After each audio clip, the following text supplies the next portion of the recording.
तो चलिए शुरू करते हैं। जमीन कम पड़ जाएगी भागने के लिए, लेकिन तुम्हें चुन चुन के ठोकेंगे। ट्राई सर्विसेज कोऑपरेशन हुआ है, ये पहली बार हुआ 1971 के बाद। चुन चुन के इंडियन एयरफोर्स ने ठोका है। इस बार भारत ने पार कर दिया इंटरनेशनल बॉर्डर, सामने कहर मचा दिया। शहर में आग लग रही है वहां पे। साम दाम दंड भेद, चारों तरफ से कटाई मची है बॉस। जब पाकिस्तान का विभाजन होता है, वो विभाजन कैसे होता है? पिछली बार बांग्लादेश बनाया था, इस बार बलूचिस्तान बनाएंगे। मस्त जोक मारा रे, ये हंस रहे हलकट हंस। रुको जरा, सबर करो, बोला धक्का मुक्की नहीं कर। ਆਕਲੀਆ ਖੁਰਦ ਆਪਣੇ ਪਿੰਡ ਦੇ ਨੇੜੇ ਰਾਤ ਜਹਾਜ਼ ਕ੍ਰੈਸ਼ ਹੋਇਆ ਇੱਕ, ਤਾਂ ਸਾਨੂੰ ਤਾਂ ਇਹ ਲੱਗਿਆ ਸੀ ਰਾਤ ਵੀ ਸਮੋਕ ਡਰਿਲ, ਜਿਹੜੀ ਸਮੋਕ ਡਰਿਲ ਹੋ ਰਹੀ ਹੈ, ਵੀ ਸਮੋਕ ਫਾਇਰ ਕੀਤਾ ਹੋਊਗਾ, ਪਰ ਹਜੇ ਵੀ ਬਿਲਕੁਲ ਆਰਮੀ ਲੱਗੀ ਹੋਈ ਹੈ, ਆਰਮੀ ਦੀਆਂ ਗੱਡੀਆਂ ਤੇ ਆ ਮਲਬਾ ਉਹਦਾ ਚੱਕਿਆ ਜਾ ਰਿਹਾ।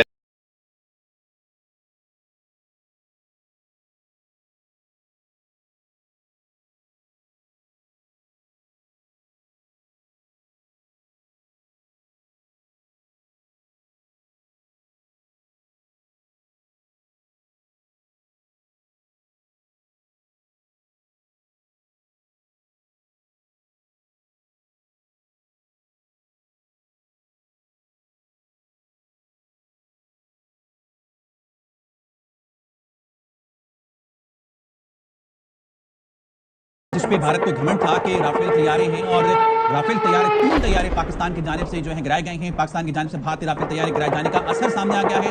भारतीय फजाइया के जरिए इस्तेमाल जहाज राफेल की फ्रांसीसी कंपनी के आलमी मार्केट में शेयर्स गिर गए हैं। Deputy bureau chief Islamabad Azhar Farooq हमारे साथ इस मजीद से बात करेंगे, जरा बताइएगा इस बारे में। इंडिया टुडे ने तस्दीक कर दी है, भारतीय टीवी चैनल ने भी इस बात की तस्दीक कर दी है कि अपने जहाज जो उनके गिराए गए हैं, पाकिस्तान ने निशाना बनाया उनके जहाजों को, उनके गिराए जाने की तस्दीक कर दी है। भारतीय एयरफोर्स ने तैयारे गिरने वाले मकामात का घेराव कर लिया है और इंडिया टुडे की जानिब से ये रिपोर्ट किया जा रहा है, अपने जहाज गिराए जाने की तस्दीक कर दी है। मिलिट्री इसलिए खास तौर पर कह रहे हैं कि ये वॉर नहीं है, पाकिस्तान आर्मी के साथ वॉर नहीं की हमने, एस्केलेट शुरू किया है हमने, उनके पाले हुए टेररिस्ट के ठिकानों को नेस्तनाबूद किया है। ये क्या है? ऐ अल्लाह, दुश्मनों के शर से हमें महफूज रख। हमारा ये परचम, हमारा ये प्यारा परचम इज्जत और कामरानी के साथ रहती दुनिया तक सरबलंद रखियो। ऐ तमाम जहानों के मालिक, हमारी दुआ कबूल फरमा ले, आमीन या रब्बल आलमीन। उरी सेक्टर, रामपुर सेक्टर, कुपवाड़ा, कुल मिला के पाकिस्तान ने अपनी 70 ऐसी लोकेशंस है जहां से आर्टिलरी शेलिंग और उसके अलावा जो मीडियम मशीन गन के साथ साथ एंटी टैंक गाइडेड मिसाइल का इस्तेमाल कर रहा है। और सबसे बड़ी बात है कि जो सीज फायर था भारत और पाकिस्तान के बीच, उसका पूरी तरीके से उल्लंघन करते हुए इसको एस्केलेट किया है। सिर्फ 70 ऐसी पोस्टें हैं जहां से पाकिस्तानी आर्मी इस समय फायरिंग कर रही है।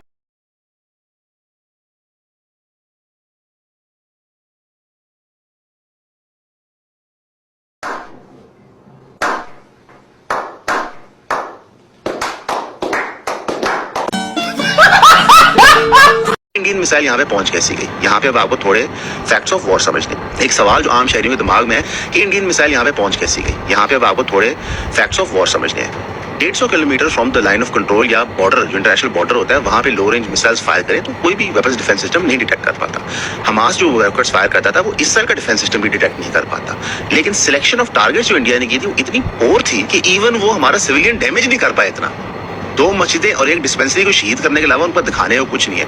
इन रिस्पॉन्स पाकिस्तान ने लाइन ऑफ कंट्रोल के ऊपर, जो एक इंटरनेशनल बॉर्डर नहीं है, वहां पे एक ब्रिगेड का हेडक्वार्टर तबाह कर दिया। यानी कि पाकिस्तान को अक्ल के नाखून थे।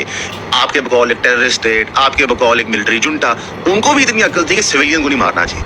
हम मिलिट्री इंस्टॉलेशन को टारगेट करते हैं और इंडिया बार बार अनाउंस कर रहा है कि हम मिलिट्री इंस्टॉलेशन को नहीं मार रहे, और बार बार कह रहा है कि हमने आर्मी को टारगेट नहीं किया, हमने दहशतगर्दों को टारगेट किया। क्यों? हट गई, डर गई। देख सकते हो कि भारत की तरफों एक सफेद झंडा लहरा दिता गया, जोड़ा इस चीज का साफ और वाजे सबूत है कि साडे हाथ जुड़े ने। और ओ गौरव आ रहा जोड़ा पिंडी दे विच पाकिस्तानियां दियां चीखां सुनना चाहता सी, अज नाल ही उन्होंने जोड़ा ना आ झंडा लहरा के इस चीज का वाजे सबूत दिता है कि असीं शिकस्त नूं तस्लीम करदे हां। हुण इहदे नाल मिट्टी कट्टा साफ करिए या अपनी जुतियां साफ करिए, गल समझो बाहर है। इंडिया दी धमकियां वेख के मैनूं तां अब्दुल कादिर दी फिल्म याद आ गई कि जोड़ा बाहर लोकां दे सामने तां बहुत बदमाशी करदा सी, लेकिन अंदर खाते अफसरां दे गोडे गिटे फड़ लैंदा सी। और ये सिचुएशन देख के ना सिर्फ पाकिस्तान दी आवाम हसदी पई है, बल्कि पूरी दुनिया इस टाइम इंडिया ते हस रही है और मजाक बना रही है उन्हां दा।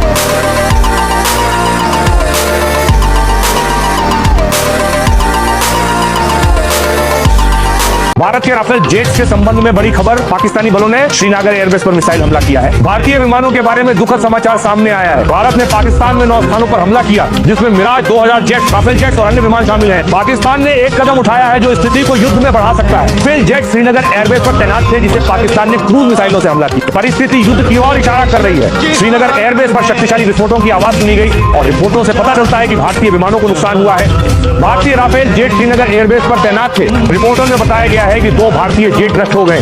पाकिस्तान ने एक भारतीय राफेल जेट को नष्ट कर दिया है। अब तक की सबसे बड़ी खत्म। Bye bye, tata, good bye, गया।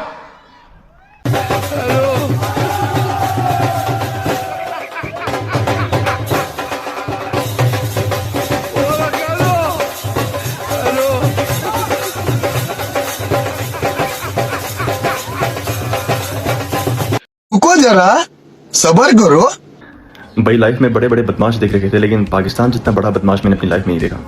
मतलब इंडिया ने कल रात को पाकिस्तान के अंदर अटैक किया और डर के मारे कहा कि हमने किसी मिलिट्री बेस को टारगेट नहीं किया, हमने पाकिस्तान की मिलिट्री को टारगेट नहीं किया, हमने जस्ट टेररिस्ट के ऊपर अटैक किया है, ब्ला ब्ला ब्ला।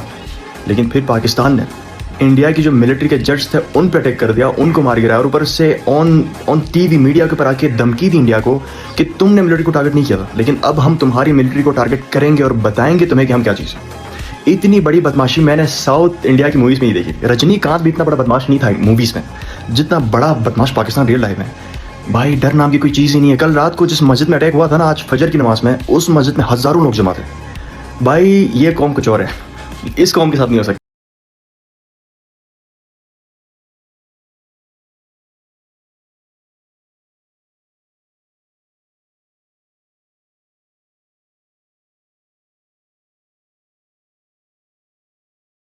वीडियो उम्मीद है आपको पसंद आई होगी। इस तरह की मजीद अच्छी और इंटरेस्टिंग वीडियोस के लिए हमारे चैनल को सब्सक्राइब जरूर कीजिएगा। मिलता है किसी नेक्स्ट वीडियो में, तब तक के लिए गुड बाय।